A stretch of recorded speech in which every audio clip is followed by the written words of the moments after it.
تو جب تک دل میں دنیا کے جو گٹر اور دنیا کے محبت کے جو گٹر ابل رہے، اس کو گٹر ہی کہا کرو، دنیا مردار کی محبت کی کیا ہیں یہ گٹر ہیں.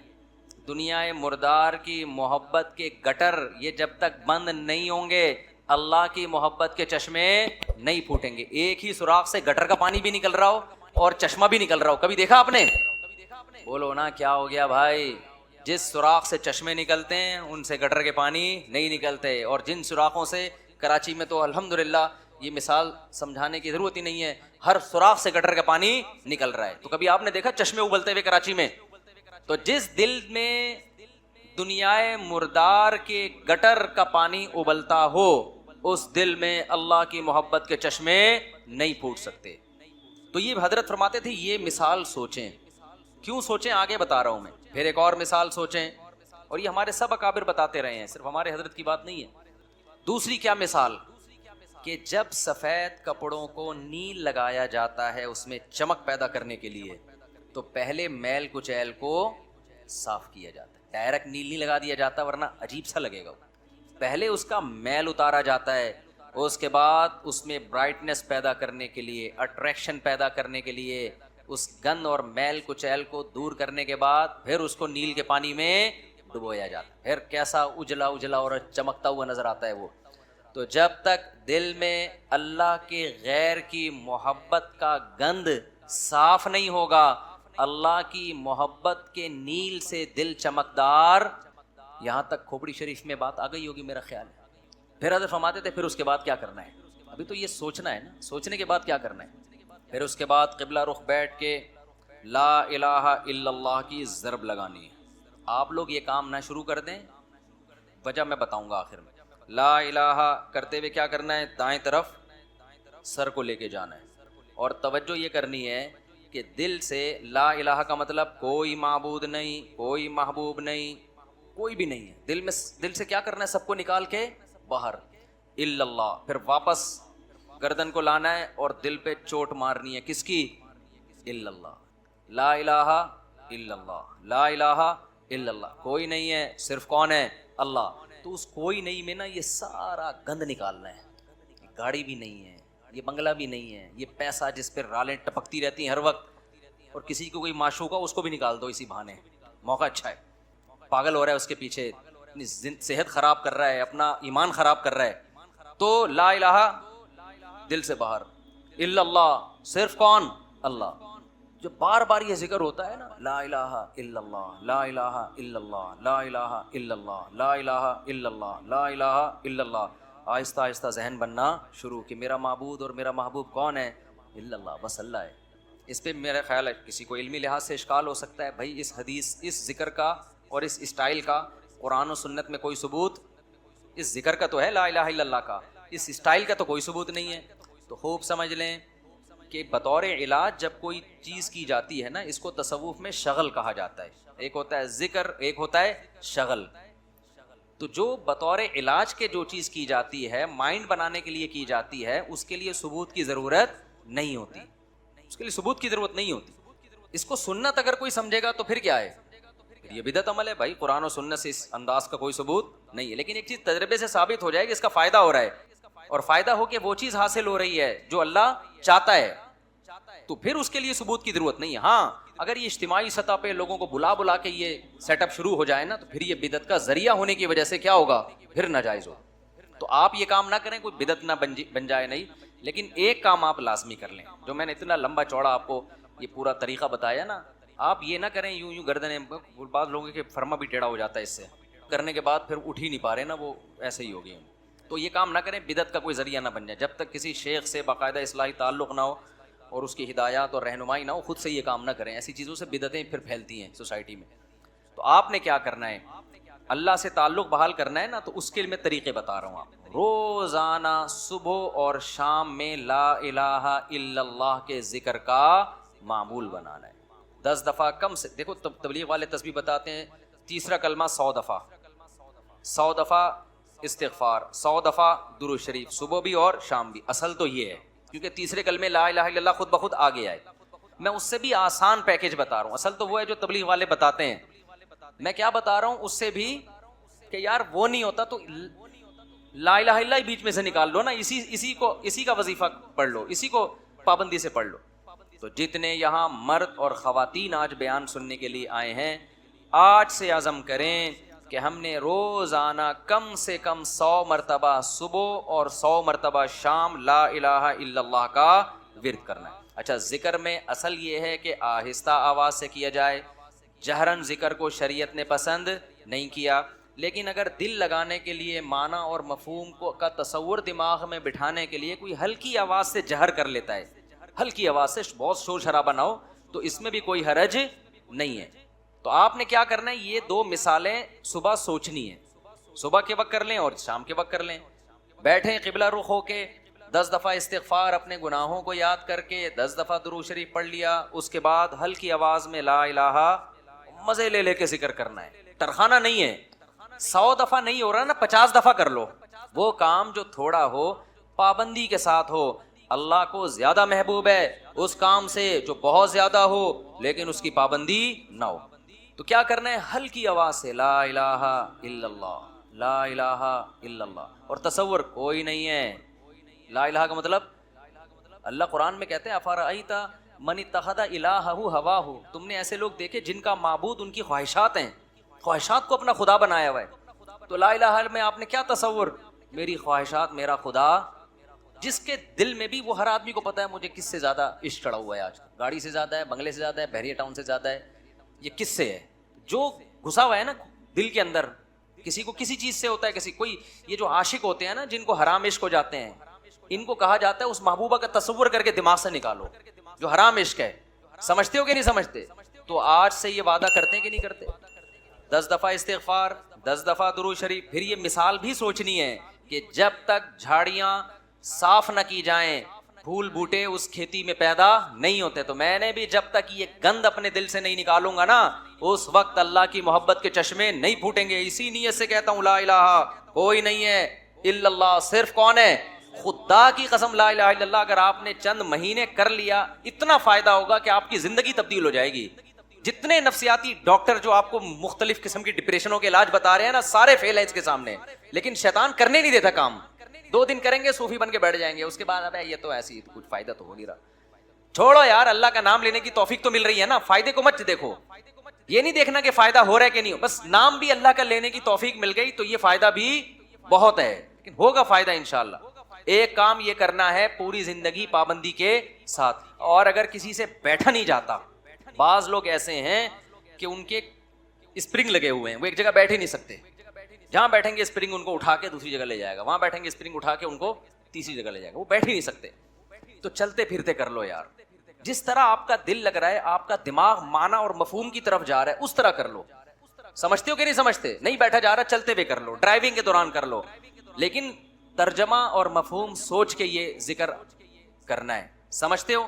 دوسرا کام, اللہ سے تعلق بحال کرنے کے لیے روزانہ ایک ٹائم دعا مانگنے کا معمول بناؤ. اللہ سے گڑ گڑا کے دعا مانگا کرو, دل لگے یا نہ لگے. باتیں کرنا سیکھو. لوگ کہتے ہیں ہمارے پاس الفاظ ہی نہیں ہوتے دعا کے, آ جائیں گے آہستہ آہستہ, جب کرتے رہو گے نا الفاظ بھی اللہ سکھا دے گا. آدم علیہ السلام نے جب توبہ کی ہے, قرآن سے پتہ چلتا ہے ان کے پاس الفاظ نہیں تھے کہ اللہ سے کیسے توبہ کروں میں, پریشان تھے, توبہ کے الفاظ نہیں تھے. قرآن کہتا ہے فَتَلَقَّى آدَمُ مِن رَبِّهِ, رب نے آدم کو سکھائے الفاظ کہ یہ الفاظ سے دعا مانگو. تو جب آپ اللہ کے سامنے گڑ گڑاؤ گے تو انشاءاللہ اللہ آپ کو الفاظ بھی سکھاتا رہے گا. دعا ہی میں ایک اور کام کرو, ایک کتاب آتی ہے مناجات مقبولہ. کیا نام ہے کتاب کا؟ مولانا اشرف علی تھانوی رحمہ اللہ تعالیٰ نے قرآن اور سنت میں صحیح احادیث میں جتنی دعائیں ہیں ان تمام دعاؤں کو ایک چھوٹے سے کتابچے میں جمع کر لیا. یہاں تک بات کلیئر ہو گئی؟ پھر کیا کیا ہے, اب ساری دعائیں روزانہ مانگنا تو بڑا مشکل ہے, تو بہت ساری دعائیں ہیں, تو انہوں نے ان ساری دعاؤں کو 7 حصوں میں ہفتے کے 7 دنوں میں ڈیوائیڈ کر دیا ہے. اس سے وہ پڑھنا کیا ہو گئی ہیں, آسان. پھر لکھ دیا ہے ہفتے کی دعائیں, اتوار کی دعائیں, پیر کی دعائیں, منگل کی دعائیں, بدھ کی دعائیں, جمعرات کی دعائیں, جمعے کی دعائیں. تو جہاں جمعے کی دعا اسٹاپ ہو رہی ہے وہیں اسٹاپ کر دو, کیونکہ اب جو مناجات مقبولہ مل رہی ہے اس میں پھر لوگوں نے اپنی غریبیاں بھی بہت آگے لگا دی. تو آپ نے یہاں, میرا خیال ہے میں نے ساتھیوں سے کہا تھا رکھوائیں مناجات مقبولہ, یہ کوئی بزنس نہیں ہے, پتہ چلا مفتی صاحب منجن بیچ رہے ہیں اپنی کتابیں بیچ کے. بغیر پروفٹ کے یہاں میرا خیال ہے مل جائیں گے. تو میں نے بولا تھا سب کے لیے لے کر آؤ. بس یہ تو اللہ ان سب کو ہدایت دے. کل سے میں چیخ رہا ہوں کہ لوگ زیادہ ہوں گے, مناجات مقبولہ بہت زیادہ تعداد میں ہونی چاہیے تاکہ سب لوگ خریدیں. چلیں آپ یہاں 150 ہوں گے اعتکاف والوں کے لیے, لیکن کسی کو فری پھوکڑ میں نہیں دینا ہے. فری والا کام ہمیشہ اس کا کوئی فائدہ نہیں ہوتا, پیسے خرچ کر کے لینی ہے, کوئی پروفٹ نہیں ہے. باقی لوگ بنوری ٹاؤن سے بھی ملتی ہے, ہر جگہ سے مل جاتی ہے, ٹھیک ہے نا. وہ کتاب خواتین بھی رکھیں, مرد حضرات بھی گھر میں رکھیں. اس سے فائدہ کیا ہوگا, ویسے الگ سے بھی دعا ہاتھ اٹھا کے اخپل طریقے سے مانگیں, رٹے رٹے الفاظ نہ ہو, آپ کے اپنے الفاظ ہوں. اور دوسرا اس دعا کو بھی روزانہ پڑھنے کا معمول بنائیں. اس سے فائدہ کیا ہوگا, اس میں قرآن و سنت کی جتنی دعائیں, پیغمبروں کی دعائیں ہیں, اللہ نے جو دعائیں ہمیں خود سکھائی ہیں, وہ ساری ایک ہفتے میں آپ مانگ لو گے. تو یہ کوئی کم فضیلت ہے؟ بہت بڑی فضیلت ہے. اور پھر ایک اور خاندانی فائدہ ہوگا, جب آپ وہ پابندی سے پڑھنے کا معمول بناؤ گے نا, تو 6-7 مہینے سال کے بعد جا کے وہ ساری دعائیں آپ کو یاد ہونا. ایک وقت آئے گا آپ کے سینے میں دعاؤں کا بہت بڑا ذخیرہ ہوگا. تو معمول بناؤ گے کہ نہیں بناؤ گے؟ مناجات مقبولہ خریدیں. اس کا یہ مطلب نہیں کہ الگ سے دعائیں نہیں, وہ الگ سے مانگنی ہے. کتنے کام ہو گئے؟ 3 کام.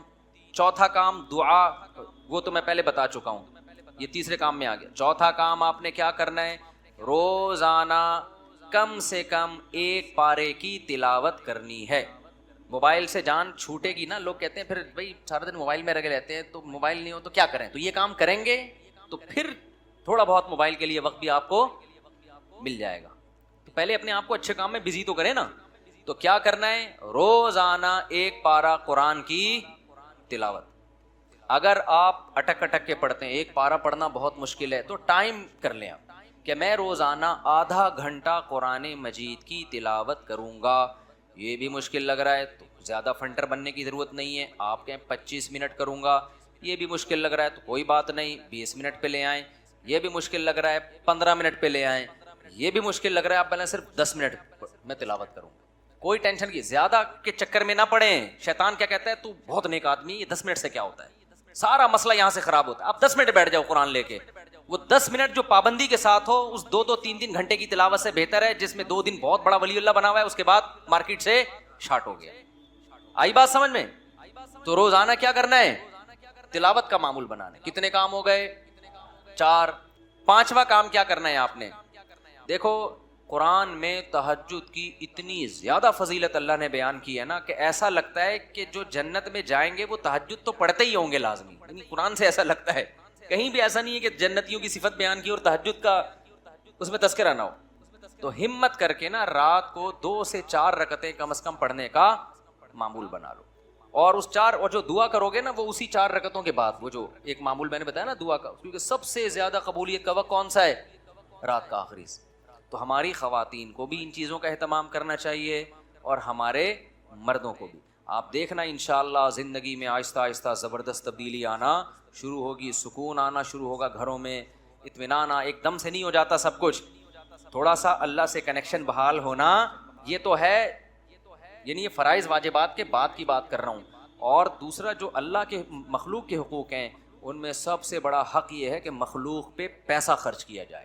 انگریزوں والے اخلاق سے کچھ بھی حاصل نہیں ہوتا. لوگ تعریفیں کر دیتے ہیں بہت اچھے, گورا کیا کرتا ہے, مسکراتا بہت ہے, وہ کبھی غصہ نہیں آئے گا اس کے. اچھی بات ہے, یہ کوئی بری چیز نہیں ہے. روکھڑا نہیں گلتا اس کی جیب سے. بات آ رہی ہے سمجھ میں؟ بس یہ کہہ کے بیان ختم کر رہا ہوں. گورا پتہ ہے کیا ہے, بہت اچھا ہے. کیوں؟ جب آپ سے ملے گا, نائس ٹو میٹ یو, آپ سے مل کے مجھے خوشی ہوئی. جب بات کریں گے مسکرا کے, اچھی بات ہے, حدیث میں آتا ہے مسکرا کے بات کرنا. کبھی کسی سے لڑیں گے نہیں اور بڑے تمیز سے سب کچھ. روکھڑا نہیں نکلتا گورے کی جیب سے. آپ جو دیکھ رہے ہیں بل گیٹس وغیرہ بہت زیادہ پیسہ ان کے پاس ہے, تو یہ جو کر رہے ہوتے ہیں نا, یہ ان کے چونی اٹھنی ہوتی ہے, سمجھتے ہو؟ یہ جو اتنا خود ٹرسٹ میں دے رہے ہوتے ہیں, یہ ان کی چونیاں اٹھنیاں ہیں. تو اٹھنی نئی جنریشن کو تو اٹھنی کا مطلب ہی نہیں پتا کیا ہوتی ہے. نئی جنریشن جو ہے نا کچھ دنوں میں کہے گی کہ ہمارے ابا نا, ابے تو غریب آدمی, صرف 5,000 کا نوٹ تجھے جیب خرچی میں ملتا ہے, تجھے شرم نہیں آتی؟ یہ 5,000 کی یہ ویلیو ہونے والی ہے تھوڑے دنوں میں. تو خیر, اللہ تعالیٰ نے ہمیں حکم دیا ہے وفی اموالہم حق للسائل والمحروم, ان کے مالوں میں جو ضرورت مند لوگ ہیں ان کا حق ہے. ایسے صدقات و خیرات کیا کرو جیسے گورا ٹائم پہ ٹیکس دیتا ہے.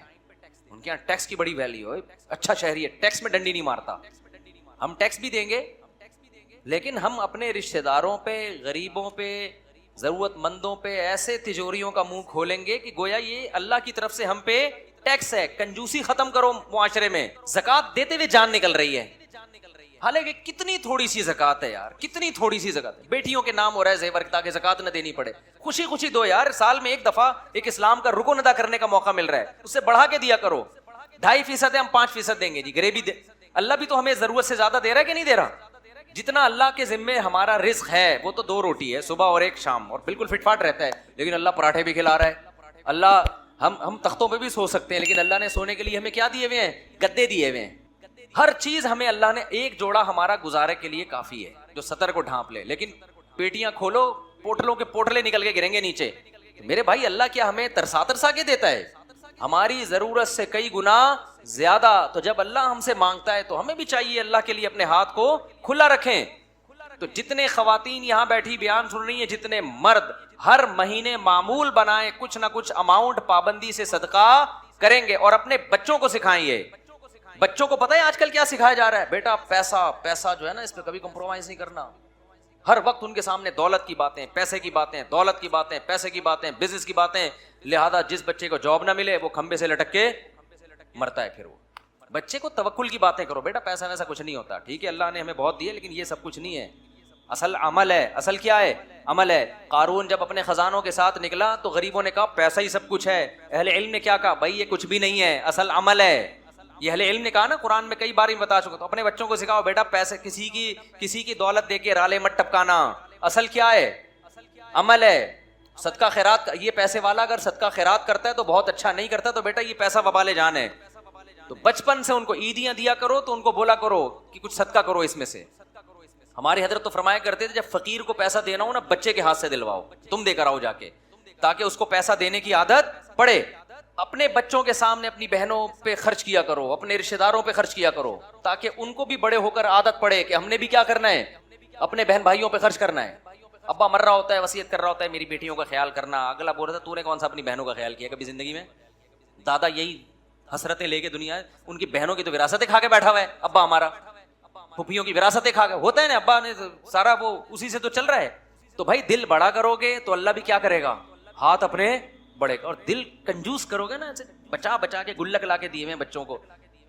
گلک میں میرے اللہ کا بڑا فضل ہے, جب میں بچپن میں گلک رکھتا تھا نا, مجھ سے 2-4 دن تک چلا ہی نہیں جاتا تھا وہ. اس کے بعد لات مار کے توڑتا تھا, بھائی جا کلفی کھا, آئس کریم کھا. یار ہم جاتے تھے ٹافیاں کھا رہے ہوتے تھے اور پتہ نہیں کون سی چھالیاں اور سوف, ہم سے ہوا ہی نہیں ہے کام, اللہ نے بچایا ہمیں اس لعنت سے. اب گلک یار ایک ٹینشن ہے بھائی, مجھے کلفی کھانے کا بھی دل چل رہا ہے, دل چاہ رہا ہے, اور پیسے میں چمنی کس میں ڈال رہا ہوں, گلک میں. ٹینشن ہے یار, کھاؤ, کل کس نے دیکھی ہے. اسراف نہ کرواؤ کہ بھیک مانگ مانگ کے کھانا شروع کر دے لوگوں سے. لیکن بچوں کا دل کیا کرو, جب عیدیاں دیا کرو, بیٹا بھائیوں کو بھی کھلانا, باہر دوستوں کو بھی کھلانے والا بن. کھانے والے دنیا میں بہت ہیں, پھوڑنے والے کیا ہیں, بہت ہیں, کھلانے والے کم ہیں. اللہ کی عادت کھانا ہے یا کھلانا ہے؟ تو اللہ کو پسند بھی کون ہے؟ کھلانے والے. اور خوب سمجھ لو, زیادہ سے زیادہ غریب ہو جاؤ گے نا. لوگ کہتے ہیں بھائی غریب نہ ہو جائیں, حدیث میں آتا ہے سب سے بہتر صدقہ وہ ہے تأمل الغنا و تخشى الفقر, جس صدقے میں تمہیں ڈر لگے کہ کل میں غریب نہ ہو جاؤں, اور صدقہ نہ کرنے میں امیدیں ہوں کہ مالدار ہو جاؤں گا. اس کنڈیشن میں جو صدقہ کیا جائے گا وہ کیا ہے؟ سب سے بہتر. ایسا نہ ہو کہ حاتم طائی کی قبر پہ جا کے لات مار دیں اور سب چیریٹی کر کے کل بھیک مانگنے آئے ہو مجھ سے چندہ. تو میں تو موٹیویشن کے لیے کہہ رہا ہوں, لیکن جو کنجوسی مارکیٹ میں چل رہی ہے وہ مسلمانوں کا کلچر نہیں ہے. یہ ہم لوگوں نے غیر مسلموں سے سیکھی ہیں یہ چیزیں. نہ وہ تو بیوی پہ خرچ کر رہے ہیں, نہ وہ اولاد پہ خرچ کر رہے ہیں. وہ تو 2 بچے پیدا کم بخت اس لیے کر رہے ہیں, 2 سے زیادہ نہ ہو کہ خرچ نہ کرنا پڑ جائے ان کے اوپر. تو جس کم بخت کی یہ سوچ ہو کہ اپنی اولاد کے لیے, اولاد پیدا کرنے کے لیے تیار نہ ہو کہ خرچ کرنا پڑے گا, ان سے کیا سخاوت کی امیدیں لگاؤ گے بھائی آپ؟ وہ آپ کو سخاوت سکھائیں گے. خرچ کرنے کا سب سے بہترین محل تو ماں باپ اور اولاد ہیں. انہی کے لیے تو انسان کماتا ہے. کوئی بات نہیں, پیدا ہوں گے کھلائیں گے, کوئی بات نہیں. اور بچے کہیں نا کہ ابا کھانے کو روٹی نہیں ہے, بیٹا روٹی ضروری نہیں ہے. اللہ پیٹ ضرورت کا, ہمارے نبی کو تو 40 دن روٹی نہیں ملتی تھی. کوئی ضروری نہیں ہے, جتنی ضروری ہے اتنی اللہ دے دیتا ہے. باقی اللہ زیادہ دے رہا ہے تو شکر ادا کرو, نہیں دے رہا تو کیا کرو. آج لوگ کہتے ہیں غربت کی وجہ سے نا لوگ ڈپریشن میں جا رہے ہیں, خودکشیاں ہو رہی ہیں. بھائی غربت کی وجہ سے نہیں, تربیت نہ ہونے کی وجہ سے ہو رہا ہے یہ. پہلے بھی غریب ہوتے تھے لیکن مائیں سکھاتی تھیں، باپ سکھاتے تھے، بیٹا آج روٹی ہے ٹھیک ہے، اور نہیں ہے تو کیا ہے، صبر کرو. میں ایک واقعہ سنا کے بس بیان کو سمیٹتا ہوں. ایک بزرگ کا واقعہ ہے کہ ان کے پاس نا ایک طالب علم پڑھا کرتا تھا. پہلے زمانے میں کیونکہ وسائل بہت کم ہوتے تھے دینی مدرسوں کے پاس، طلبہ بہت سے بھوک میں پڑھتے تھے. تو ایک طالب علم تھا، وہ اب کبھی مدرسے میں روٹی مل رہی ہے کبھی نہیں مل رہی. تو وہ بزرگ تھے، وہ بھی اسی کے ساتھ جب بھوکے رہتے، جب روٹی ہے تو ٹھیک ہے، بھوکے نہیں ہے تو کھا لیا، چلو جی روٹی ہے تو کھا لیا. امام ابو یوسف جو امام ابو حنیفہ کے شاگرد ہیں نا، پتہ نہیں کتنے سال انہوں نے صرف دہی اور سوکھی روٹی پہ گزارا کیا ہے، پھر جا کے علم حاصل کیا ہے. اگر اس طرح کے ان کو تربیت دی جاتی کہ کامیاب وہ ہے جو پراٹھے پھوڑ رہا ہے اور یہ کھا رہا ہے، تو ابو یوسف تھوڑی بنتے. پھر وہ قاضی القضاء، اسلامی دنیا کے جو سب سے پہلے مسلمان جج تھے نا، سب سے بڑی آبادی پہ، وہ امام ابو حنیفہ کے شاگرد ابو یوسف رحمۃ اللہ علیہ تھے. وہ پیڑے کھا کے نہیں بنے ہیں، وہ سوکھی روٹیاں کھا کے. مولانا طارق جمیل صاحب کی آج لوگ عیش و عشرت دیکھتے ہیں، کئی مہینے ابلے ہوئے چاولوں پہ گزارا کیا ہے. تو وہ جو بزرگ تھے نا، ان کے شاگرد نے کیا کہا، جب کھانا ہوتا نا تو وہ کھلا دیتے، جب کھانا نہیں ہوتا تو وہ بزرگ کہتے کہ بیٹا آج ہم اللہ کے مہمان ہیں، آج ہم کیا ہیں، آج اللہ کھلائے گا. مطلب ہے کہ کوئی کھانے کا انتظام اللہ کھلائے گا، کہ یہ مطلب ہوتا ہے کہ کوئی انتظام، بس اللہ تسلیاں دے گا، یعنی صبر کی توفیق دے. تو ویسے ہی ہوتا ہے. ایک دن وہ بیچارہ بیٹھا ہوا، تو اس نے پوچھا کہ کھانا ہے، انہوں نے کہا ہاں ہے. تو وہ طالب علم رونے لگا. یہ تربیت کی بات بتا رہا ہوں آپ کو، آج کل یہ تربیت نہیں ہے. بزرگ نے کہا بیٹا آج تو کھانا ہے، آج تم رو کیوں رہے ہو؟ انہوں نے کہا کہ استاد جی آپ جب یہ کہتے تھے نا آج ہم اللہ کے مہمان ہیں، اس میں جو لذت تھی وہ کھانا کھانے میں نہیں تھی. کیونکہ آج اللہ کے لیے جب صبر کرنا پڑتا ہے تو اس کا اپنا مزہ ہے نا.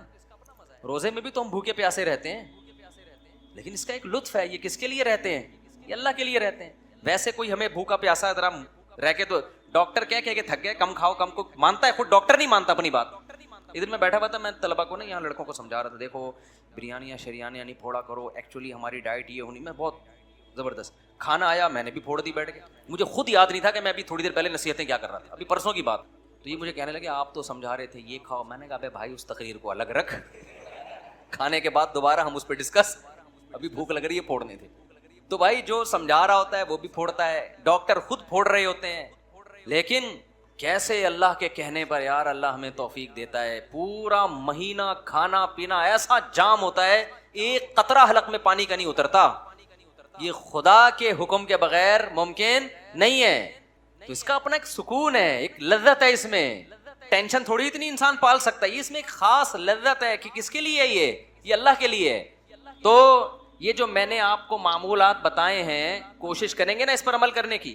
صدقہ بھی کرنا ہے، خیرات بھی کرنا ہے، اور خواتین نے بھی خیرات کرنا ہے. نبی صلی اللہ علیہ وسلم نے خواتین کو الگ سے حکم دیا کہ تم صدقات و خیرات کی کرو اور اس آگ سے بچو جس سے بچنے کا اللہ نے حکم دیا. اب خواتین کہیں گے ہم کہاں سے صدقہ خیرات کا معمول بنائیں؟ بھائی آپ صدقہ خیرات کا ایسے معمول بنائیں کہ اگر کوئی پاکٹ منی شوہر کی طرف سے ملتی ہے اس کو تھوڑا بچا لیا کریں کہ بھائی اتنا میرا ہے، باقی کیا کرنا ہے. یا اگر کوئی سورس آف انکم ہے اس میں سے کچھ خاص کر لیں. یا یہ بھی نہیں ہے، کچھ بھی نہیں مل رہا، تو نبی صلی اللہ علیہ وسلم نے فرمایا جو عورت شوہر کے پیسے صدقہ کرے شوہر کی اجازت سے، اپنے پاس صدقے کے لیے کچھ بھی نہیں ہے، شوہر سے یہ کہے کہ میں نے فلاں کو صدقہ کرنا ہے، میرے پاس پیسے نہیں ہیں، آپ مجھے اتنے پیسے دے دو تاکہ مجھے صدقے کا ثواب مل جائے. شوہر انسان کا بچہ تھا، اتفاق سے اس نے بھی کچھ پیسے نکال کے بیگم کو دے دیے کہ چل بھائی تیرے پاس نہیں ہے تو میں تجھے دے دیتا ہوں. تو نبی نے فرمایا کہ شوہر کو بھی مکمل ثواب ملے گا صدقے کا اور عورت کو بھی مکمل، حالانکہ پیسہ عورت کا خرچ